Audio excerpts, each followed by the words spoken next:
आज हम बात करेंगे एक ऐसी किताब के बारे में जो एकदम झकास है। Catch me if you can. ये नाम सुनते ही आपको वो मशहूर मूवी याद आ गई होगी, लेकिन क्या आप जानते हैं कि ये एक असली कहानी पर बेस्ड है? हाँ भाई, बिल्कुल सच्ची बात है। फ्रैंक अबगनेल जूनियर की ये आत्मकथा एक ऐसे शख्स की कहानी है जो सिर्फ 21 साल की उम्र में दुनिया का सबसे कामयाब कॉन आर्टिस्ट बन गया था। अरे वाह, सोचो यार, हम लोग तो 21 की उम्र में कॉलेज में टाइम पास कर रहे होते हैं और ये बंदा पूरी दुनिया को चूना लगा रहा था। ये किताब आपको एक रोलर कोस्टर राइड पर ले जाएगी, कभी हंसाएगी, कभी हैरान करेगी और कभी सोचने पर मजबूर कर देगी। तो चलो इस मजेदार सफर की शुरुआत करते हैं।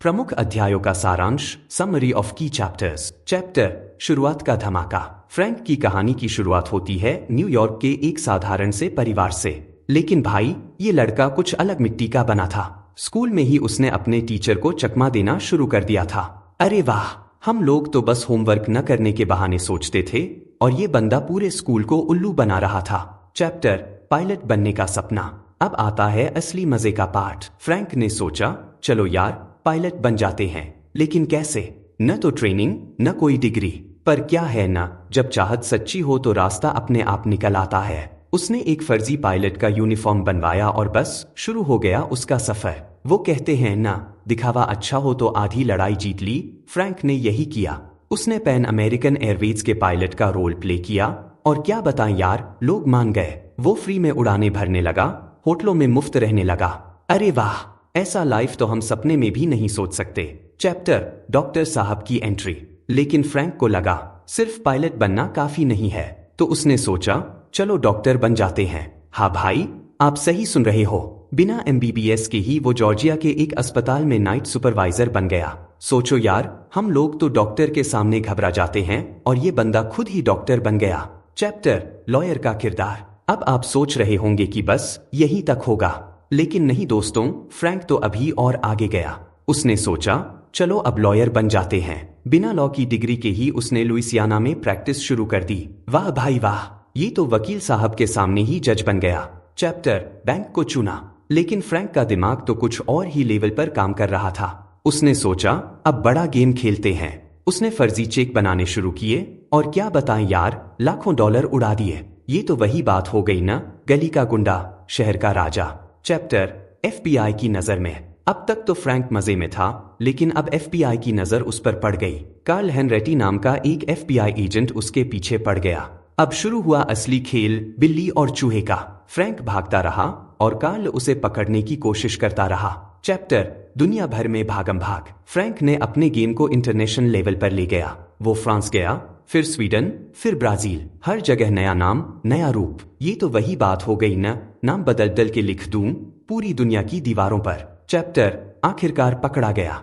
लेकिन कहते हैं ना, जितनी चादर हो उतने ही पैर फैलाओ। फ्रैंक की किस्मत ने भी साथ छोड़ दिया। वो फ्रांस में पकड़ा गया और फिर अमेरिका वापस लाया गया। अब शुरू हुआ उसकी जिंदगी का नया अध्याय। चैप्टर, जेल से निकलकर नई शुरुआत। जेल में कुछ वक्त बिताने के बाद फ्रैंक को एक मौका मिला अपनी जिंदगी बदलने का। FBI ने उसे ऑफर दिया कि वो उनके साथ काम करे और बैंक फ्रॉड रोकने में मदद करे। और क्या बताएं यार, फ्रैंक ने ये मौका हाथों हाथ ले लिया। चैप्टर, नया जीवन, नई पहचान। अब फ्रैंक एक ईमानदार आदमी बन गया। उसने अपनी स्किल्स का इस्तेमाल अच्छे कामों के लिए करना शुरू किया। वो बैंकों और कंपनियों को सिखाने लगा कि कैसे फ्रॉड से बचा जाए। ये तो वही बात हो गई ना, चोर की दाढ़ी में तिनका। चैप्टर, सबक और सफलता। फ्रैंक की कहानी सिर्फ एक कॉन आर्टिस्ट की कहानी नहीं है। ये एक ऐसे इंसान की कहानी है जिसने अपनी गलतियों से सीखा और फिर अपनी जिंदगी बदल दी। आज वो एक सफल बिजनेसमैन है, एक लेखक है और एक मोटिवेशनल स्पीकर भी। ये थी catch me if you can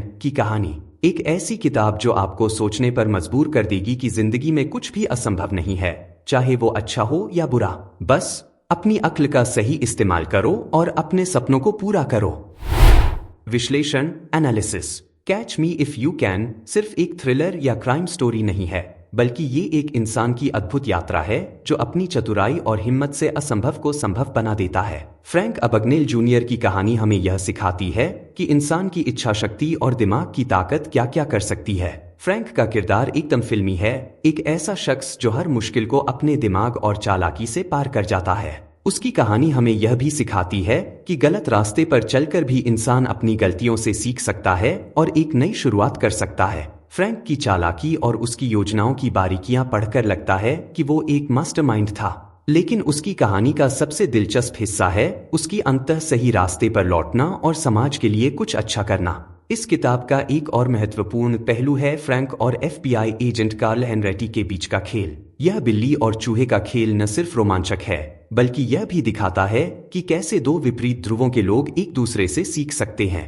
catch me if you can एक ऐसी किताब है जो न सिर्फ मनोरंजन करती है, बल्कि हमें सोचने पर भी मजबूर करती है। निष्कर्ष, conclusion. Catch me if you can एक ऐसी किताब है जो आपको हैरान करेगी, हंसाएगी और सोचने पर मजबूर करेगी। फ्रैंक अबगनेल जूनियर की कहानी हमें सिखाती है कि जिंदगी में कभी हार नहीं माननी चाहिए, चाहे परिस्थितियां कितनी भी मुश्किल क्यों न हो। ये किताब एक मजेदार एडवेंचर है, लेकिन साथ ही एक गहरा सबक भी देती है। याद रखिए, हर गलती एक सबक है और हर सबक एक नई शुरुआत का मौका। तो अगर आप एक रोमांचक, मजेदार और प्रेरणादायक किताब पढ़ना चाहते हैं, तो catch me if you can एकदम परफेक्ट चॉइस है। तो फ्रेंड्स, आज की बुक रिव्यू आपको कैसी लगी कमेंट करके जरूर बताएं, और आपको कोई बुक समरी सुननी है तो हमें जरूर बताएं। रिव्यू एंड तक सुनने के लिए आपका धन्यवाद। ऐसे ही ढेर सारी बुक रिव्यूज आप dybooks.in पर भी पढ़ सकते हो। मिलते हैं अगली बुक रिव्यू में।